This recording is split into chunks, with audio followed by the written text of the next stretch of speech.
여러분들 얼굴을 다시 볼 수 있어서 참 기쁘고 반갑고 좋습니다. 좌우에 있는 친구들 이렇게 한번 축복하겠습니다.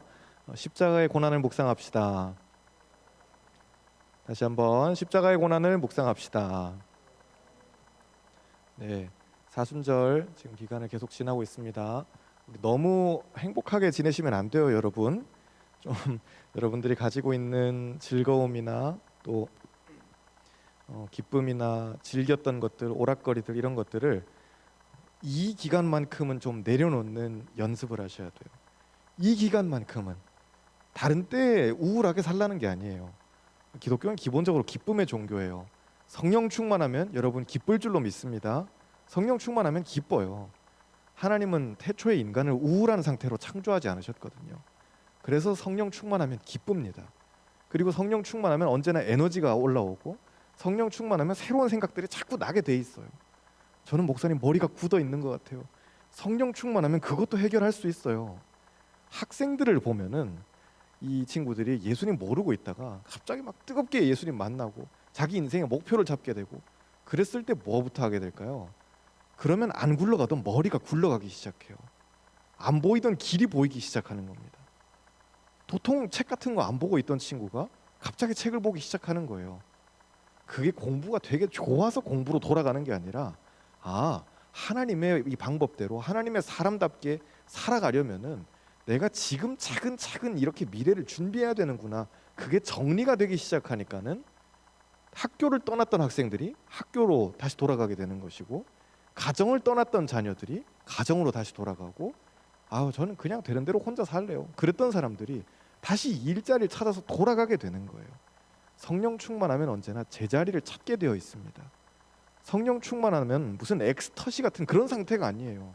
그게 아니라 성령 충만하면 언제나 제자리로 돌아갑니다. 우리의 자리는 어딜까요? 저와 여러분의 자리는 십자가를 지는 자리예요. 왜냐하면 주님께서 우리를 애초에 그렇게 부르셨거든요. 십자가를 질 수 있는 능력도 주시고 십자가를 질 수 있는 정체성도 주시고 전 누구죠?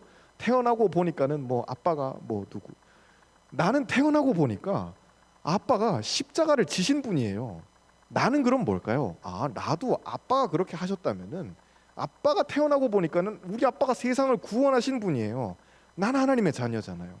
그러니까 나도 십자가를 질 수 있는 아빠의 아들답게 아빠의 딸답게 그렇게 세상을 살아갈 수 있는 능력이 거기서부터 주어집니다.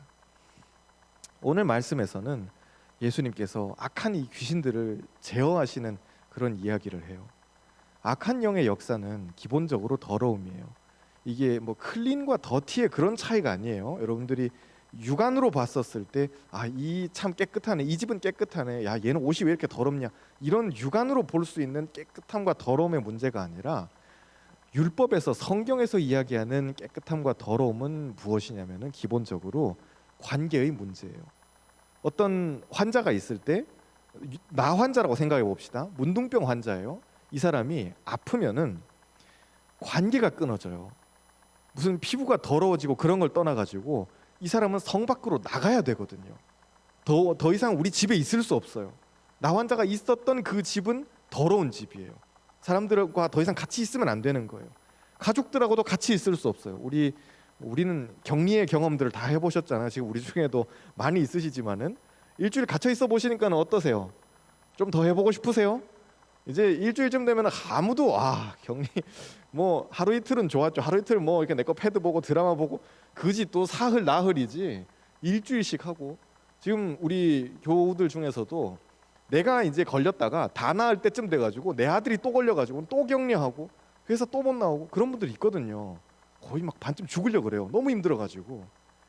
떨어져 있는 것의 그 아픔, 떨어져 있는 것의 상실, 떨어져 있을 때 오는 그 데미지 힘들어요. 인간은 기본적으로 같이 살도록 창조됐기 때문에 혼자 있으면 힘들 수밖에 없어요. 그런데 율법에서 이야기하는 정함과 부정함은 관계의 문제예요. 내가 정하잖아요. 그러면 나는 회당도 갈 수 있어요. 같이 가서 예배도 드릴 수 있는 거예요. 내가 정하잖아요. 그러면 내 친구하고도 만나는데 문제가 없어요. 내가 정해요. 그러면 하나님 앞에 나갈 수도 있어요. 제사도 드릴 수 있고 제사장도 만날 수 있고 내 친구들이랑 만나서 농사도 짓고 내가 할 수 있는 거 할 수 있어요. 그런데 내가 부정해요. 난 부정해요. 난 나 환자예요. 나는 피부병이 있어요. 나는 혹은 율법에서 금하는 어떤 뭐랑 접촉했어요. 안 돼요. 난 부정해요. 그러면 참 더럽네 이런 문제가 아니고 그게 아니라 더 이상 관계할 수 없다라는 거예요. 그게 율법에서 하나님 말씀에서 이야기하는 정함과 부정함의 이야기예요.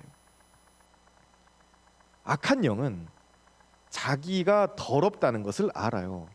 우리가 이제 더럽다는 것에 대해 가지고 관계 없음이라고 딱 정의를 하고 들어가 버리면은 그러면은 오늘 말씀을 이해하기가 조금 쉬워요. 34절에 보면은 악한 영이 예수님이 이렇게 짠 나타나셨을 때 그런 이야기를 해요. 하나님의 아들 예수여, 34절, 우리가 당신과 무슨 상관이 있나이까라고 해요. 하나님 앞에서의 부정함은 상관없음이에요. 관계 없음이라는 거예요. 내가 하나님께 붙들려 있잖아요. 그러면 나는 자꾸 관계하고 싶어져요.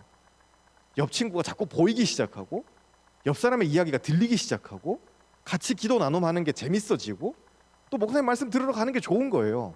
예배 드리러 가는 것도 재밌고 예배 드리러 가서 형들 만나고 누나들 만나고 동생들 만나고 같이 찬양팀 하고 교회 가서 교사하고 봉사하고 그런 것들이 하나님께 붙들리면 그럼 그게 다 재미있어요.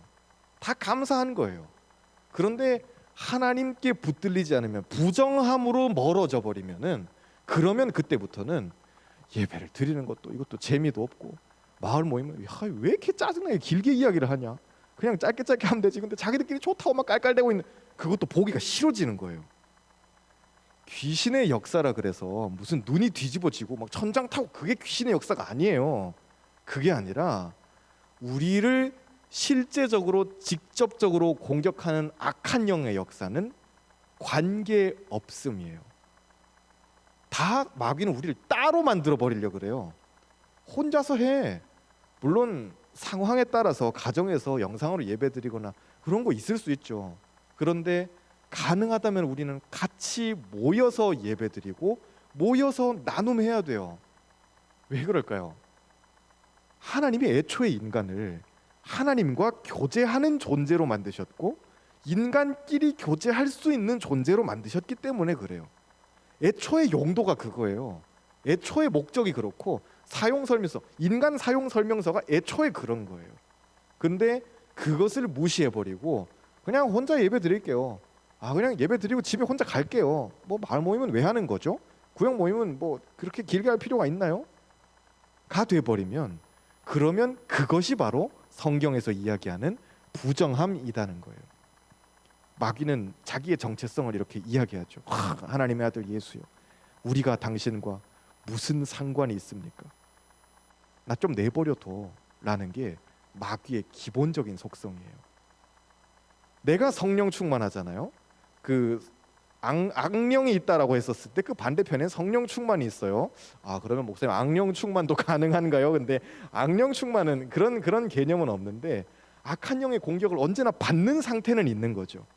우리가 성령 충만하면 반대로 악한 영의 공격을 덜 받게 되겠지만은 내가 성령께 가까이 가는 그런 노력을 등한시하고 게을리하고 혹은 별 관심 없음, 이렇게 사나 저렇게 사나 뭐 똑같은 것 같은데 모르는 것처럼 그렇게 행동하면은 어느샌가 나도 모르게 내 친구의 말도 듣기 싫고 목사님 설교도 무슨 소리인지 도통 모르겠고 마을 모임 하는 것도 길게 하니까 짜증나고 저 언니 왜 맨날 나한테 1대1 하자 그러는 거야. 다 귀찮아지는 거예요. 그런데 그게 귀에 들어오기 시작할 때, 관심이 있기 시작할 때, 그때 하나님께서 우리 안에 성령으로 일하시는 것이죠. 문둥병 환자 예를 들었지만은 기본적으로 구약에서의 부정함은 따로 떨어지는 거예요. 혼자 있게 만들고 외롭게 만들고 자꾸 그냥 혼자 가도록 만드는 거죠. 그러나 우리는 처음부터 하나님과 같이, 그리고 내 옆에 있는 내 친구와 같이 가도록 만들어진 사람들이기 때문에 거기에서부터 크랙이 생기면 안 된다는 거예요. 마귀는 그렇게 이야기해요.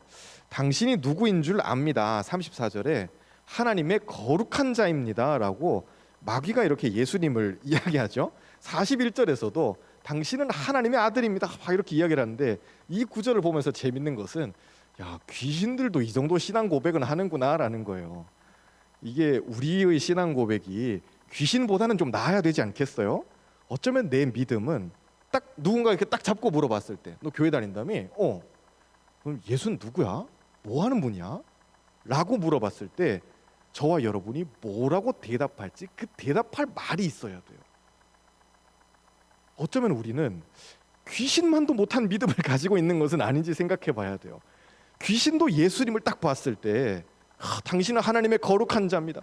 싫어, 예수님 싫어요. 싫다고 하는데도 당신은 하나님의 거룩한 자, 당신은 하나님의 아들. 이건 귀신의 신앙 고백이에요. 귀신이 만난, 내가 만난 하나님, 귀신의 입장에서 이야기하는 내가 만난 하나님이거든요. 그런데 바리새인들이나 사두개인들이나 이 수많은 사람들이 성경을 그렇게 읽고 공부하고 연구하고 또 하나님 말씀 본다고 하고 예배드리고 제사드리고 기도하고 그랬던 많은 사람들이 예수님을 몰라봐요. 3년이나 예수님이 그들 곁에 계시면서 말씀해 주시고, 예수님 애들로 말씀하지 않으셔요. 그래서 내가 하나님의 아들일까 아닐까 한번 맞춰볼래? 이런 이야기 하지 않으셔요. 난 하나님의 아들이라고 분명하게 말씀하시거든요. 그런데 그들은 인정하지 않아요. 오늘 말씀의 귀신도 마찬가지죠. 귀신에게는 명확한 지성이 있었어요. 어떻게 보면 굉장히 지적인 존재예요. 귀신이라 그래서 우리보다 뭐 열등한 그런 존재가 아니에요. 굉장히 우리보다 어쩌면 지적인 존재일 수 있어요. 그런데 그들이 예수님을 바로 알고 바로 고백하는데도 불구하고 이쯤 되면 바리새인들이나 귀신들이나 동급이죠. 예수님에 대해서 알긴 아는데 적용해요, 안 해요? 적용 안 한다는 거예요. 우리 큐티 하시는 분들 할렐루야, 적용 안 하면 뭐랑 똑같다? 귀신이랑 똑같은 거예요. 내가 예수님 알아요. 생명의 삶 열심히 봐요. 오늘도 봤어요. 무슨 본문이 있는지도 알아요. 무슨 이야기인지도 알아요. 잘 봤어요. 다 좋은데 적용 안 하면 난 뭐다? 난 귀신이랑 똑같은 거예요. 귀신이 예수님에 대해서 알아요, 몰라요? 잘 알아요. 너무 잘 알아요. 그런데 귀신의 삶에 귀신의 삶이라 그러니까 좀 이상한데, 그의 삶에 적용해요, 안 해요? 적용 안 해요. 받아들일 생각이 있어요, 없어요? 안 받아들여요. 그러니까 귀신인 거예요. 그러니까 악한 영인 거예요. 그러니까 더러운 귀신이라고 하는 거예요. 하나님과 떨어져 있으니까, 예수님과 멀어져 있으니까. 예수님 적용할 생각이 있다, 없다? 없다. 그러니까 예수님이 그를 가리켜서 더러운 귀신아라고 말씀하시는 거예요. 귀신이 더티해서 더러운 귀신, 그게 아니라 너 하나님과 이렇게 멀어지려고 그러잖아. 너 하나님께 관심 없잖아. 지적인 이 영역을 가지고 있으면 뭐하니? 너 적용 안 하잖아. 날 받아들일 생각 있어? 귀신이 회개하면 그것도 웃기겠지만은 회개할 생각이 있어요, 없어요? 귀신은 없거든요. 그러니까 예수님이 그를 가리켜서 더러운 귀신이라고 명확하게 말씀하시는 거예요. 우리 가슴에 손을 얹고 우리 나 자신에게 한번 이렇게 손을 얹어 봅시다. 나 자신에게 이렇게 한번 선언합시다. 적용 안 하면 귀신과 똑같습니다. 다시 한번, 적용 안 하면 악한 영과 똑같습니다. 아멘. 알면 뭐해요?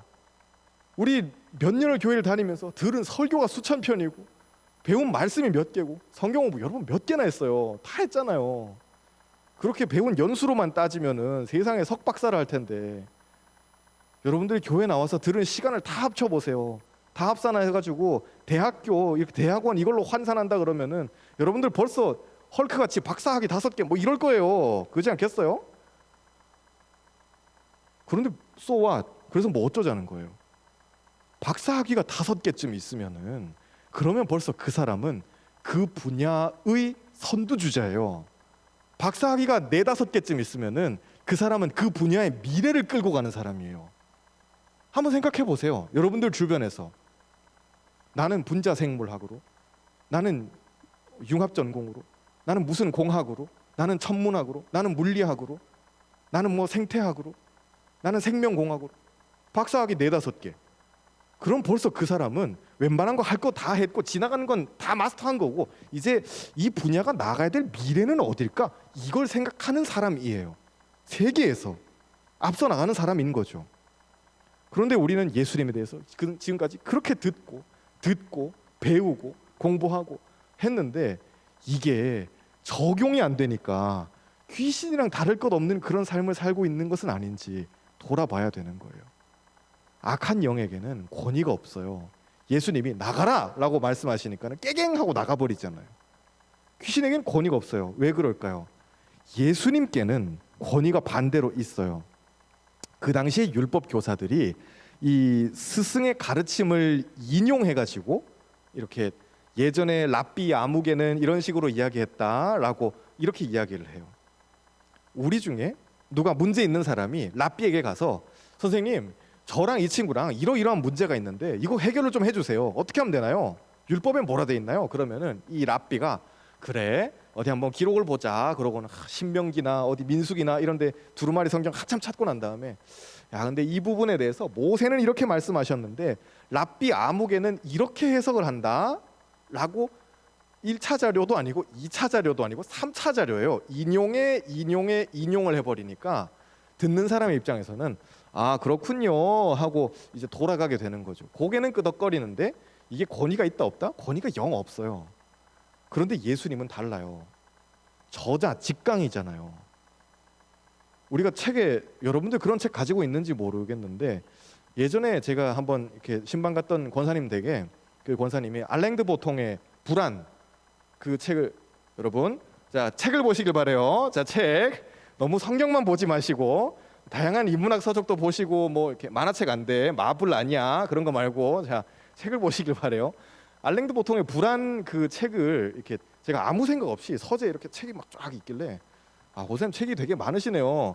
이거 다 보시는 건 아니죠? 막 이렇게 농담하면서 그 보통의 불안을 딱 꺼냈거든요. 첫 장을 열었는데 와우 보통에 사인이 있는 거예요. 알랑드 보통에. 그래서 권사님 이걸 진짜 받으신 거예요? 그랬더니 아 제가 예전에 한번 보통이 한국에 왔었을 때 그때 저기 저자 직강하는 걸 찾아가지고 사인 좀 해주세요 막 이래가지고 겨우 이렇게 사인을 받았다고 막 그러는 이야기를 한번 한 적이 있었어요. 저자가 쓴 글인데 저자를 만나는 거예요. 우리의 삶에 말씀이 적용이 이렇게 확 될 때 그것이 권위가 있으려면은 내 삶을 움직이는 힘이 있으려면은 성경의 저자 되시는 하나님을 직접 만나야 돼요. 그래야지 내가 읽는 성경이 권위가 있어져요. 한 절을 읽어도 이게 도대체 이 말씀이 저 말씀 같고 무슨 소리인지 모르겠다 이러면은 우리 저자를 아직 만난 적이 있다 없다? 저자를 만난 적이 없다는 소리예요. 저는 궁금해요. 책을 읽다 말고 아 이걸 저자를 한번 만난다면 직접 만난다면은 아니 목사님 이건 도대체 무슨 의도로 이런 말씀을 쓰신 거예요? 예를 들어서 뭐 우리 팀 켈러 목사님이나 이런 분들 이렇게 쭉 책을 볼 수 있잖아요. 근데 보다 말고 이 말을 왜 이렇게 어렵게 했지? 이게 대체 무슨 뜻이지? 그럼 저는 팀 켈러 목사님 한번 만나보고 싶은 거예요. 물론 뭐 영어는 짧지만은 아니 도대체 왜 이렇게 쓰신 거죠? 이건 무슨 의미죠? 그때 우리 팀 목사님이 설명을 만약에 해주신다면 이 부분은 이렇게 해서 이러이러한 의도입니다. 제가 그때요 이런 일이 있었는데요. 그러면 듣는 입장에서는 오 이렇게 깊은 뜻이 가 되는 거죠. 저자를 만나야 돼요.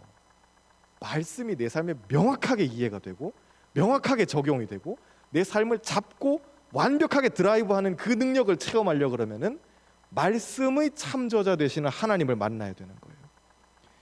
예수님에게 권위가 있다라는 것은 누가복음 6장에서도 그런 말씀을 하지만 이제 뒤에 우리가 6장을 보겠죠. 근데 6장에서 예수님이 제자들을 픽업하셔요. 픽미 예수님 이렇게 제자들 너 자 나의 제자가 되어라 이렇게 다 데리고 오시는데 근데 그때 그 바로 앞에 그 전날 뭘 하시냐면은 밤새도록 산에 올라가서 밤이 새도록 기도하셔요. 무슨 기도하셨을까요? 하나님, 나 이제 제자들을 뽑을 거예요. 근데 이 얘네들이 예수님은 이제 미래를 보실 테니까 제자들이야 뭘 알겠어요? 그 전날 뭐 마을에서 같이 이렇게 술 퍼마시고 놀고 베드로는 피곤하다고 오늘 너무 힘들었어. 야, 나 쩔어 있는 거 안 보이냐? 난 집에 갈래. 난 잔다. 자고 있고 마태는 돈 세고 있었을 테고 유다는 어디서 또 친구들이랑 어울려가지고 야 다음번엔 또 뭘 해볼까? 뭐 이러고 있고 이런 국린하고 있는 제자들이었을 텐데 그 똑같은 시간에 밤에 예수님은 산에 올라가서 밤새도록 기도.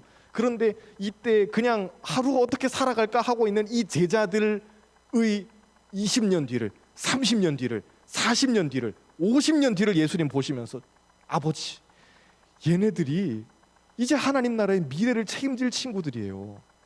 얘네들이 나가서 다 순교할 거거든요. 내 이름을 위해서 다 순교할 거예요. 아버지, 얘네들 좀 책임져 주세요. 내가 베드로를 고를 거예요. 내가 요한을 고를 거예요. 내가 야고보를 데리고 올 거예요. 아버지, 그들을 좀 책임져 주세요. 예수님은 누가복음 6장 밤이 새도록 하나님께 기도하시고 난 다음에 산 아래로 내려가셔가지고 기다리고 있는 군중들 사이에서 너 그리고 너 12명을 그렇게 픽업하셔요. 예수님의 권위는 여기에서부터 나와요. 하나님과 직통으로 연결되어 있는 그 파워예요. 악한 영들에게는 권위가 없어요. 지성이 있으면 뭐 하나요? 알고 있으면 뭐해요? 하나님과 연결되어 있는 그것이 없기 때문에 그래요. 보면 똑같은 설교인데도 그렇고, 저도 이제 설교하는 목사지만은 어떤 목사님들은 설교를 하시면서 여러분 그저 사랑하시기 바랍니다. 여러분, 하나님은 사랑이세요. 사랑 그 자체예요. 그 하나님을 만나셔야 돼요. 지금 제가 하는 이야기랑 달라요? 똑같아요? 똑같은 이야기잖아요. 뭐 되게 다른 말을 하시는 것도 아니고. 근데 똑같은 설교인데 그분이 하시는 말씀은 듣고 있으면 사람들이 막 울고 있어요. 벌써 조회수가 막 올라가요. 그럼 저는 막 질투, 저도 인간인지라 시기 질투가 막 생기는 거죠. 아니, 저 목사님이나 나나 똑같은 삼시세끼 먹고 똑같은 말하고, 아니 사랑하라는 말을 누가 못하나? 섬기라는 말을 누가 못하나? 그럴 텐데 이분이 하시는 말씀에는 능력이 있고 권위가 있는 거예요. 어떤 목사님들은 똑같은 이야기, 지금 제가 여러분들에게 드리는 똑같은 이야기예요. 뭐 결론이 다른 게 있어요? 말씀 보고 기도하자는 소리인데, 여러분 자나깨나 말씀을 보셔야 돼요. 그럼 사람들이 전부 다 막 가슴을 치면서 막 아멘. 아니, 저도 여러분들한테 말씀 보라고 허구날 이야기인데 아무도 여러분 가슴 안 치잖아요. 가슴 쳐요? 네, 치시길 바래요. 감사합니다. 우리 희비가 가슴을 쳐요. 말씀 보라고 기도하는데 여러분들 가슴 아무도 안 치잖아요. 근데 똑같은 말씀을 여러분 보셔야 돼요. 아침이나 저녁이나 말씀의 길이 있어요. 여러분, 기도 말고는 왕도가 없어요. 지난주 기도 제목이었잖아요. 아니, 설교 제목이었잖아요. 기도가 왕도예요. 여러분, 똑같은 말씀인데 어떤 사람들은 그 말씀을 들으면서 야, 그렇지, 이게 진짜 살아있는 하나님의 말씀이야, 정말이야. 그건 그 목사님이 무슨 권위가 있어서, 그분이 특별히 무슨 카리스마틱해서 그런 게 아니라 그분이 만난 하나님 1차 자료인 거예요. 2차, 3차, 4차 자꾸 적용, 인용하려 그러면은 학술 자료로서의 권위도 떨어져요. 여러분 아시잖아요. 논문을 써보신 분들은 아실 거예요. 2차, 3차, 4차 자꾸 적용하려 그러면 안 돼요. 인용하려 그러지 말고 저자를 직방으로 만나야 돼요. 하나님 만나는 것도 똑같아요. 우리의 삶에 권위가 있는 것도 똑같은 거예요. 내 삶은 왜 이렇게 흐지부지하지? 나는 왜 이렇게 매가리가 없지? 그건 여러분이 뭐 몸매가 말라서 그렇게 매가리가 없는 게 아니에요. 그게 아니라 자꾸 남의 것 찾아다니니까 그런 거예요. 마이 스토리를 찾으셔야 돼요. 똑같은 면접 보는데도 마이 스토리를 찾으셔야 돼요. 면접 보시는 분들이 가장 귀 기울여서 쫑긋하고 듣는 그 이야기는 뭘까요? 얘 이야기는 조금 독특한데? 얘 재밌네? 그걸 들어요, 사장님들은. 저는 엄중하신 아버님과 또 사랑이 많으신 어머님 사이에서 태어났어요. 이런 소리 하면 벌써 덮어요. 안 봐요, 여러분. 그잖아요. 포트폴리오를 하나 만들어도 여러분들 걸 만드셔야 돼요. 내 거예요, 내 거. 세상에 그 누구도 할 수 없는 내 거예요. 그런데 하나님, 내가 만났던 그 하나님께 연결되어서 내 걸 하는 거죠. 예수님은 부자들 쫓아다니지 않으셨어요. 저기 제 사역에 좀 도네이션을 좀 해주실래요? 이런 말씀 하지 않으셔요. 예수님은 고관 대작들, 뭐 이 권세 있는 사람들 좀 잘, 내가 사역하는데 뒤를 좀 잘 봐주십시오, 이런 소리 하지 않으셔요. 세리들을 안 쫓아다니세요. 그런데 그런 사람들이 예수님께 자동으로 와요. 부자들이 예수님께 나와요. 우리는 예수님이 가난한 사람들의 친구라 생각하니까 맨날 예수님 뭐 가난한 사람들하고만 같이 있었다고 생각하는데, 부자들도, 그리고 고관 대작의 부인들도, 누가복음에 그런 이야기가 나와요. 헤롯 왕의 청지기의 아내도 있었고 왕의 신하의 부인도 있었던 거죠. 그 당시에 유명한 부자들도 있었고 돈 꽤나 있는 사람들, 그 사람들도 다 예수님 곁에 가려고 그랬다는 거예요. 이 양반은 돈이 있는 것도 아닌데 뭔데 이렇게 파워당당하지? 이 사람 돈을 벌어본 것도 아닌 것 같은데 돈 있는 사람들의 심리를 어떻게 이렇게 잘 알지? 권세가 있어 본 것도 아닌데 꼭 가난한 목수의 아들인데 뭐가 있어요? 아무것도 없잖아요. 우리로 따지면 진짜 스펙이 없는 거예요. 노스펙이요, 노스펙. 뭐 저스펙도 아니고 이분 노스펙이에요. 근데 되게 이 파워 당당은 도대체 뭐지? 야, 궁금하다. 저는 여러분들이 똑같이 예수님처럼 사람을 쫓아다니는 게 아니라 사람들이 여러분에게 나오는 그런 권위가 있기를 바라요. 진정한 권위는 무엇이냐면은 사람들을 쫓아다니면서 나오는 권위가 아니에요. 사람들이 우리에게 나오는 권위예요. 저 사람은 뭘까? 뭔데 저렇게 당당해? 뭔데 저렇게 멋있지? 뭔데 저렇게 혼자서? 오늘 말씀에도 보면은 사람들이 예수님을 붙잡아 두려고 하죠. 인기가 좀 올라가고 이렇게 내가 하는 일이 잘 된다 그러면은 우리는 다 눌러 앉으려고 그래요. 그렇잖아요. 이 회사에서 내가 인정받으면은 그래 이제 한 10주년 계획을 한번 짜볼까? 뭐 이런 생각을 한다고요. 연봉 협상도 좀 해보고. 우리는 그럴 텐데 예수님 그런 거 하지 않으셔요. 나 간다. 그러면 바로 떠나셔요. 진정한 능력자는 틀을 만들려 그러지 않아요. 진정한 능력자는 베이스 캠프 같은 거 신경 안 써요. 자기 사역을 하는 거예요.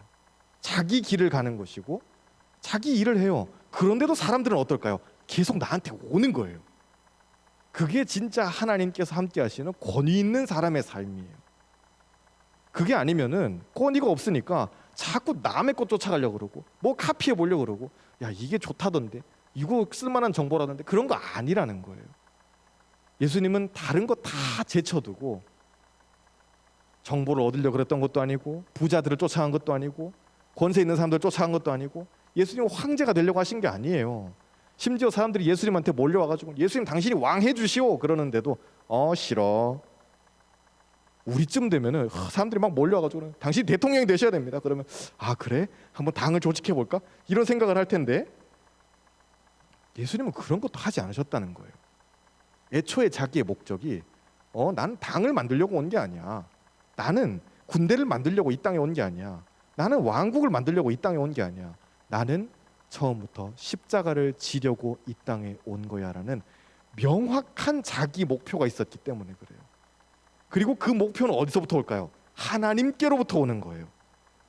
이 사람 이야기 듣다가 그게 좋아 보이는데 그리고 또 이 길을 한 10년 가다가 10년쯤 갔는데 이 사람 또 10년쯤 있다가 만난 이 사람 때문에 사바사바 이야기 듣고 이 길도 좋아 보이는데 또 한 10년 이렇게 가다가 그러면 20년, 30년, 40년쯤 지나면 내 길은 뭐가 될까요? 이도저도 아닌 게 돼버리는 거예요.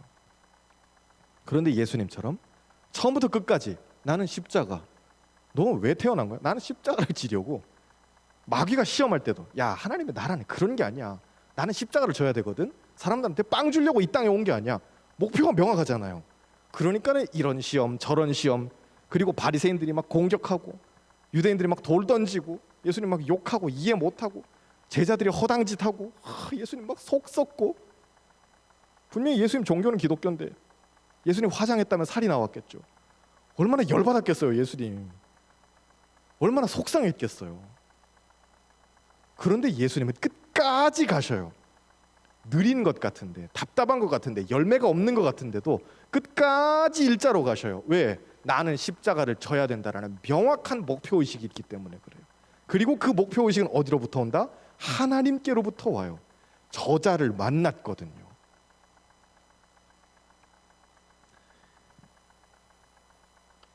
우리 얼마 전에 세상을 떠나셨던 우리 이어령 박사님이 돌아가시기 전에 이제 이런 이야기를 한 적이 있어요. 뭐냐면은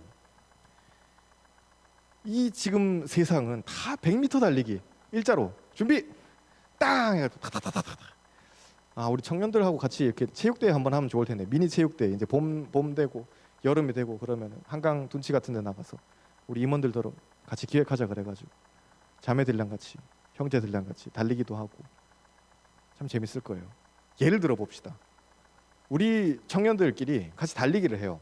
그래서 이렇게 딱 해가지고 준비 딱 출발 일자로 다다다다 뛰면은 1등이 있고 꼴찌가 있겠죠. 아, 우리는 아닌가요? 다 같이 손잡고 행복하게 결승선을 통과해요. 뭐 이런 건가요? 우리는 그럴 수 있겠죠. 근데 세상에 달리긴 그렇지 않잖아요. 다 같이 땅 하면 내가 1등 할 거야. 팍! 튀어나갈 거 아니에요.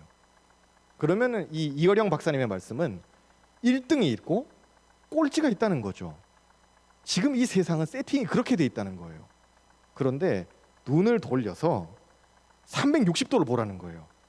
지금 내 앞에 있는 이것만 보는 게 아니고 내가 저까지 갈 거야. 근데 이거 내가 2등 했네? 속상하다, 내가 3등 했네? 열받네, 난 4등이네? 이러고 있는 거죠. 그런데 이걸 볼 게 아니고 360도를 보라는 거예요. 왜? 왜 사람들이 만들어 놓은 트랙을 달려야 되는 거지? 나는 이렇게 갈래. 그러면 이 각도에서는 내가 몇 등이에요? 내가 1등이에요. 다 같이 0도에서 이렇게 달리기를 하는데 90도로 틀어가지고 나는 이렇게 갈 거야. 그래 버리면은 이 분야에서 내가 1등인 거예요. 예수님은 황제가 되려고 하신 게 아니에요. 수많은 사람들이 황제가 되려고 했죠. 그런데 예수님은 황제가 되려고 하신 게 아니에요.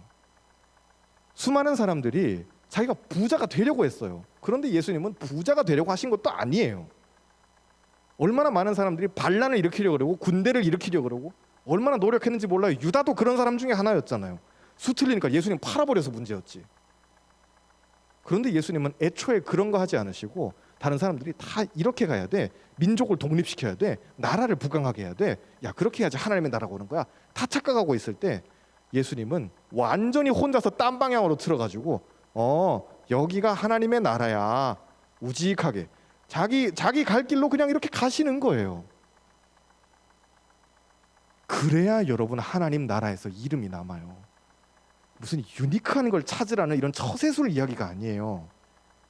하나님께 연결되어서 여러분이 말씀 읽고 기도하시면서 하나님의 뜻을, 여러분 각자를 향하신 하나님의 뜻을 찾잖아요. 그게 바로 여러분의 권위예요. 그게 여러분의 진짜 영적인 권위라고요. 그게 바로 카리스마예요. 헬라어 카리스는 은혜예요. 거기에서부터 카리스마가 오는 거예요. 우리가 알고 있는 저 사람 되게 카리스마가 있다 라고 할 때 그것은 은혜예요. 헬라어 카리스예요. 그런데 그게 카리스마를 한번 생각해 보세요. 헬라어 카리스마 말고 우리가 알고 있는 카리스마, 뭐 똑같이 이렇게 봐도 카리스마. 근데 그 카리스마가 저랑 힘이랑 둘이 같이 똑같이 서 있어요. 그러면은 똑같이 이렇게 노려보는데, 뭐 예를 들어서 힘이한테 카리스마가 더 있다고 가정을 해봅시다. 그렇진 않죠. 저랑 힘이랑 둘이 같이 노려보면 둘 다 귀엽잖아요. 근데 힘이가 똑같이 이렇게 노려봤을 때 힘이가 더 카리스마가 있어요. 그거 힘이가 집에서 연습하나요? 거울 보고 막 노려보는 거 연습해요? My voice 막 이런 거 해요? 안 그러잖아요. 그런데 똑같은 목소리인데도 누군가는 이야기하는데, 야, 너 저 목소리 되게 타고났다라는 이야기를 해요. 우리 말에서는. 그거 안 믿는 사람들은 타고났다라고 이야기하는데 우리는 알아요. 그거 누가 주신 거예요? 하나님 주신 거예요. 희미가 만약에 타고난 목소리가 있고 타고난 카리스마가 있어요. 그러면 한마디를 해도 청중을 휘어잡을 수 있는 능력이 있는 거예요. 저같이 없는 사람은 백날 연습하고 거울을 보고 막 노려보고 My voice 뭐 이런 거 해도 안 돼요. 그걸 빨리 깨닫는 것도 지혜예요. 어떻게 보면은 이게 아니구나. 지금 이 100m 달리기에서 보니까 저 사람이 많이 앞서 나가고 있네. 그러면 나는 완전히 다른 방향에서 내 길을 한번 찾아봐야겠다. 이것도 지혜라고요. 박사님의 이야기는 그런 거예요. 하나님께서 우리에게 주신 360도가 있는데 그걸 못 보고 세상 사람들이 다 돈 벌어야 된다 그러니까 어떻게 하면 돈을 벌 수 있을까? 아니, 왜 꼭 돈을 벌어야 되지, 여러분? 먹고 살 수 있으면 되는 거 아니에요? 그런데 남들이 다 주식을 한다 그러니까 그래, 나도 한번 주식을 해볼까? 이번에 브라질에 아니, 왜 브라질의 주식을 왜 사요, 여러분? 아니에요, 그런 짓 하지 마셔요. 딴 사람들이 그거 한다니까 왜 나도 그걸 해야 되는 거죠? 여러분, 뭐 브라질의 주식을 여러분들이 사야 될 인생에 무슨 목적이 있어요? 목표가 있나요? 그 회사에 투자해야 되는 무슨 거룩한 뭐가 있어요? 그런 게 아니잖아요. 남들이 그거 해가지고 돈을 번다니까는 따라가고. 그거 하지 말라는 거예요. 권위 없어요, 벌써. 그럼 벌써 능력 없어요. 진정한 권위는 하나님께 연결되어서 가는 거예요. 예수는 그런 독차지의 대상이 아니죠. 우리 사랑하는 여러분들 한 분 한 분이 사순절 기간 동안 꼭 그렇게 권위 있는 그 능력을 회복했으면 좋겠어요. 십자가는 무능해 보이죠. 그렇잖아요. 피투성이가 돼도 예수님 두들겨 맞고, 그리고는 속옷만 입은 채로 걸려있는 그 비참한 모습이, 그게 무슨 권위가 있어요. 그런데 그게 마이웨이거든요. 아무도 안 가려고 하는 길인데 예수님은 멋있게 그 길로 혼자 가셔요. 그러니까 영원히 남잖아요. 그게 진짜 권위라는 거예요. 지금 우리 예수님을 다 경배하잖아요. 그냥 그분은 훌륭한 분이어서, 이런 수준이 아니에요. 나도 예수님처럼 살겠습니다라고 결단하잖아요. 그 비참하게 십자가에 매달려가지고 빨가벗겨가지고 매달리고 두들겨 맞고 피 흘리고 사람들을 위해서 죽어가는, 아니 그게 좋다고 우리는 다 경배하고 있는 거예요. 왜? 그게 하나님의 길이니까요. 그게 진정한 권위라는 거예요. 저는 여러분들이 각자가 그 권위를 회복하셨으면 좋겠어요. 악한 영들을 상대하는 거는 그 다음부터예요. 내가 하나님께 딱 이렇게 연결이 제대로 돼 있으면은, 그러면 악한 영들이 벌써 날 보고 알아요. 쟤는 그냥 이렇게 잡기로는 못 넘어뜨리겠구나. 그러면 벌써 공격하는 이 무기들이 달라요. 레벨들이 달라요. 틀려요, 여러분. 산의 아래쪽에서 고기 구워 먹는 사람들이랑 중턱쯤 올라가는 사람들이랑 에베레스트 끝까지 올라가지고 나는 이제 깃발 꽂겠다, 이런 사람들이랑은 맞이하는 바람이 달라요. 여러분, 기왕 이렇게 시작했으면 정상 한번 밟아야 되지 않겠어요? 그런데 이 영적인 전쟁에서 시작은 무엇이냐? 우리에게 이미 주어졌던 그 권위를 회복하는 거예요. 영적인 권위, 이미 있었던 권위, 이미 있었던 능력. 없던 걸 새로 개발하라는 그런 이야기가 아니에요. 이미 있었던 것인데 찾으라는 거예요. 이미 여러분의 것인데 그거 다시 먼지 털고 뚜껑 열어가지고 꺼내가지고 차지하라는 거예요. 그게 여러분의 것이거든요. 난 못하겠어요. 나는 우울해요. 나는 혼자서는 안 돼요. 나는 억울해요. 나는 슬퍼요. 나는 힘들어요. 나는 없어요. 우리가 이러고 있을 때 하나님께서 그거 애초에 너한테 다 줬어. 상자를 열고 선물을 한번 확인해봐. 그렇게 말씀하시는 하나님의 음성이 있어요. 아들을 우리에게 주셨는데 다른 것인들 뭘 더 못 주실 게 뭐가 있겠어요? 다 주실 수 있어요. 기도하면서 여러분 구하시고, 여러분들이 원하시는 게 있으면 기도하면서 쟁취하시고, 바라시는 게 있으면 하나님한테 요청하세요. 아들을 우리에게 십자가의 그 주님으로 주셨는데 다른 거 못 주실 게 뭐가 있겠어요? 그 주님을 꼭 만남으로써 여러분들의 영적인 권위를 회복하고 또 영적인 전쟁에서 승리하는 저와 여러분 되기를 주님의 이름으로 축복합니다. 우리 같이 기도하겠습니다.